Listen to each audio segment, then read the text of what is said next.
రాయలసీమ ఆత్మగౌరవ మహాసభ ముఖ్య కారకులు తిరుపతి శాసనసభ్యులు గౌరవనీయులు భూమన కరుణాకర్ రెడ్డి సార్కి, తిరుపతి పార్లమెంట్ సభ్యులు డాక్టర్ ఎం గురుమూర్తి గారికి, అట్లాగే రాయలసీమ మేధావుల ఫోరం నుంచి ఇవాళ మనకు మద్దతుగా మనందరి నాయకుడు మన ముఖ్యమంత్రి వర్యులు వైఎస్ జగన్మోహన్ రెడ్డి గారు ఎలా ముందు చూపుతో ముందుకెళ్తున్నారో మనందరికీ తెలుసు. ఆయన ప్రభుత్వం ఏర్పాటు చేసిన వెంటనే గ్రామ వార్డ్ సెక్రటేరియట్ సిస్టమ్ ద్వారా ప్రజలకు ప్రభుత్వ సంక్షేమ పథకాలన్నీ కూడా వారి గడప వద్దకే తీసుకురావాలి. కులం, మతం, పార్టీ ఏది చూడకూడదు. వాళ్ళు నిరుపేదల అనేది ఒక్కటే ప్రామాణికంగా ఆయన ప్రతి సంక్షేమ పథకాన్ని ప్రతి గడప వద్దకి, అంటే ప్రతి నిరుపేద ఇంటికి విద్య కోసమో, వైద్యం కోసమో, రైతులకైతే వ్యవసాయం, ఇలా అనేక సంక్షేమ అభివృద్ధి కార్యక్రమాలను ప్రజల గడప వద్దకే తీసుకొచ్చారు. ఆ తర్వాత పరిపాలన వికేంద్రీకరణ జరగాలి, జిల్లా కేంద్రం అందరికీ అందుబాటులో ఉండాలి, జిల్లా యంత్రాంగం బాగా పనిచేసి ప్రజలకు చేరువ కావాలని జిల్లాల విభజన చేశారు. ఇట్లా ఎన్నో మంచి కార్యక్రమాలు చేస్తూ దూరదృష్టితో ఆయన ముందుకెళ్తున్నారు. ఇప్పుడు ఇవాళ ఈ 3 రాజధానుల ప్రతిపాదనను తీసుకొచ్చారు. ఇక్కడ ఉన్న ప్రతి ఒక్కరూ నాకు తెలిసి మధ్యతరగతి కుటుంబం నుంచి వచ్చిన వాళ్ళమే.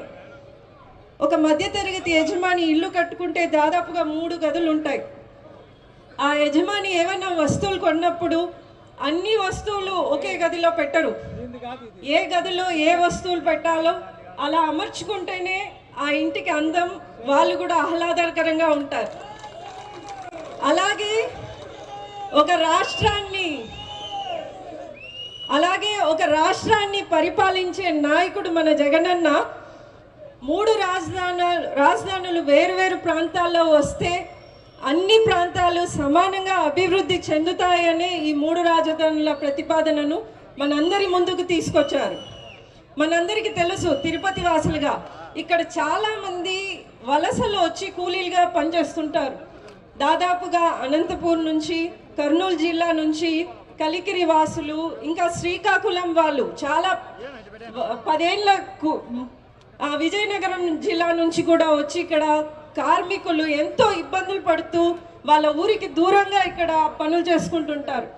ఒక రాష్ట్రంలో మనం మ్యాప్ చూస్తే ఎప్పుడు రాజధాని సెంటర్లోనే ఉండాలని ఇట్లా చేయడం వల్ల ఏమవుతుందంటే సరిహద్దు ప్రాంతాల జిల్లాలు ఎప్పుడు వెనకబడి ఉంటాయి.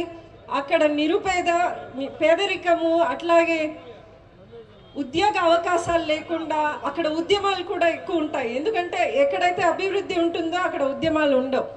సో ఇప్పుడు ఏదైతే మన జగనన్న ప్రభుత్వం న్యాయ రాజధానిగా కర్నూలు ఎంచుకున్నారో, కర్నూలు చుట్టూ ఉండే జిల్లాలు కడప, అనంతపురము, కొద్దిగా ఒంగోలు, మన చిత్తూరు జిల్లా, అట్లాగే శాసన రాజధానిగా అమరావతి చుట్టూ ఉండే గుంటూరు, కృష్ణా, ఒంగోలు, ప్రకాశం, నెల్లూరు, అట్లాగే పరిపాలనా రాజధానిగా వైజాగ్ చుట్టూ ఉన్న విజయనగరం, విశాఖపట్నం, శ్రీకాకుళం, తూర్పుగోదావరి జిల్లాలు, ఇట్లా అన్ని జిల్లాలు సమానంగా అభివృద్ధి చెందాలనే మన ముఖ్యమంత్రి జగనన్న ఆకాంక్ష. ఇప్పుడు అభివృద్ధి వికేంద్రీకరణ జరగకపోతే భవిష్యత్తులో ఇటు మన రాయలసీమకు, అటు ఉత్తరాంధ్రకు అన్యాయం జరుగుతుంది అని ఆయన ముందు చూపుతో ఇవాళ ఈ 3 రాజధానుల ప్రతిపాదనను మనందరి ముందు ఉంచారు. ఇప్పుడు న్యాయ నిర్ణేతలు మన అందరం కూడా. అట్లాగే మన ఈ రాయలసీమ ఆత్మ గౌరవ సభకు ముఖ్య కారకులు తిరుపతి అభివృద్ధి ప్రదాత గౌరవనీయులు భూమన కరుణాకర్ రెడ్డి గారి నాయకత్వంలో ఈ విధంగా